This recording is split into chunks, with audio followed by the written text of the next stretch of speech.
ali, doutor João Guilherme, o Gabigol poderia recorrer aqui ainda, antes de ir ao CAS, é isso? Por embargos de declaração. Uhum.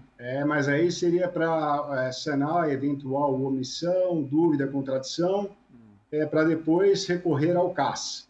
Se ele optasse por ser julgado pela instância ordinária, isso ele poderia ter feito, ele seria julgado pela Câmara em primeiro grau e em segundo grau seria o Tribunal Pleno. Ele optou pela seara extraordinária, então o caso sobra agora para o CAS depois de embargos de declaração, se houver.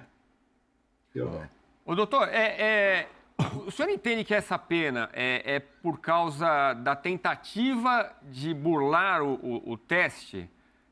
Porque houve a demora para a realização, mais que o desrespeito, é a desconfiança que leva a essa pena ser tão longa, de 2 anos?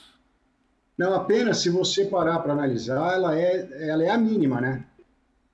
Porque a sanção por fraude ela começa numa sanção base de 4 anos e pode ser derrubada até 2 anos, se você conseguir comprovar alguma condição excepcional. O caso em específico, eu não conheço ele, o julgamento em si eu não participei. Então, eu não consigo trazer as minúcias para saber quais foram as condições excepcionais que derrubaram a sanção de 4 para 2 anos. Isso aí eu não posso falar, e mesmo que eu tivesse conhecimento disso, eu não poderia falar, porque o processo ele corre em segredo de justiça, né? Então, mas com relação aos procedimentos, isso nós conseguimos conversar, e naquilo que eu conseguir sanar as dúvidas, eu com certeza vou me esforçar. O doutor João,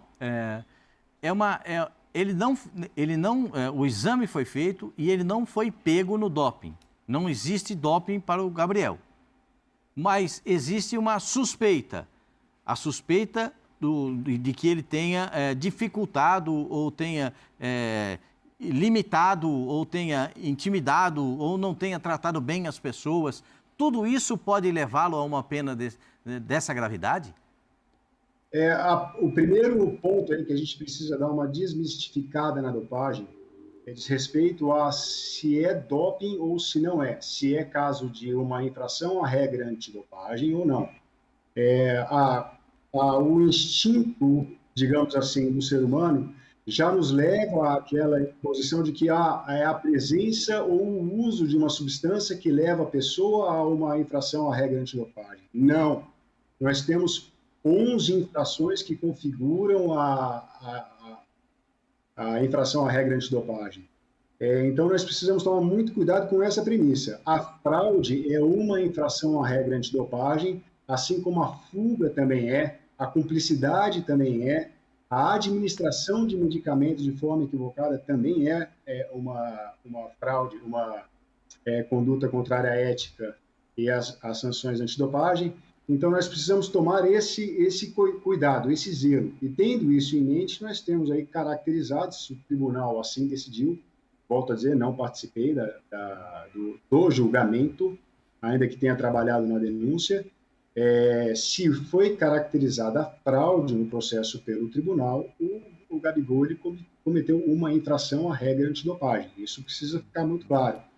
E a sanção, como eu já disse, já respondi, ela é a mínima para a fraude. Ela vai de 4 a 2 anos. Sim, você pensa na dopagem sempre ao inverso. Você começa da mais alta e vai regredindo. Ele pegou a sanção mais leve se você analisar friamente o código. Eu não conheço o caso com relação ao que foi discutido hoje em sessão de julgamento.